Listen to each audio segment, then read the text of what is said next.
ඔක්කොම එකට තියෙන්නේ. ඔව්. ඉතලා හිටලා චෙක් කරන්න ඕන ඔන්න ඕකයි. දැන් ගන්න ගියාම වදි. කට් එක මුස්සන් දෙන්නේ. උරුක ඉතින් බලන්න තියෙකේ අපරාධේ. බලන්න කොහොමද මාත් බාල් කිව්වට අපේ අම්මා වින්දාලා. ඈ? බලන්න කොහොමද? එයි. නෑ ඉතින් මේක කරනවා නම් මේකට පුරුදු වෙන්න ඕනේ නැත්නම්. දැන් මාත්‍යා ගෝවේ කිට් එකක් ගෙන්න ගන්නකොට මාත්‍යා මම බලන්නම් එතකොට. දැන් මම ඊයේ පෙරේදා නම් මේ උතන ගොඩ හිටියා මම කිව්වා යයිසන්නුත් නෑ කියලා. ඒක යාලට කරදරයක් නැත්නම් අපිට මේවා කරන්න එකක් නෑ.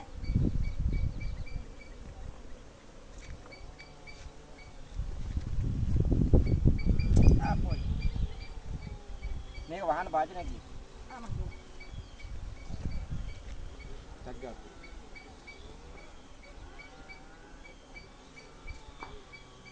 ඉතින් වැඩි ගන්නත් හොඳ නෑ ඒගොල්ලන්ට හරිද? ඔව්.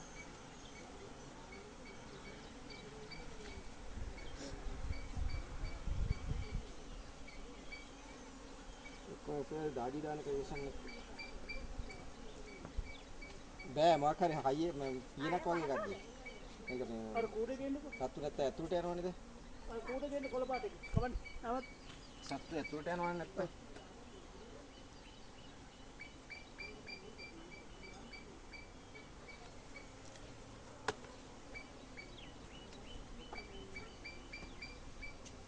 ඔය ප්‍රේමිකාර පෙට්ටිය දෙන්නද මට? හ්ම්?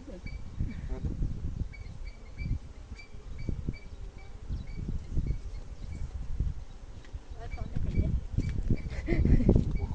වැඩි. පියනක් වගේ එකක් නැද්ද මක්කා? දැන් සත්තු යනවනේ ඇතුළට. ඕකේ යන්නේ කන්නේ. නෑ යටින්. එහෙනම් අර උඩින් වහන්න පියනක් තිබ්බනම් හරි. පාස් සාමුඩියක්. ආගේ මේක දැන් අර පුටු උඩින් කියන්නේ.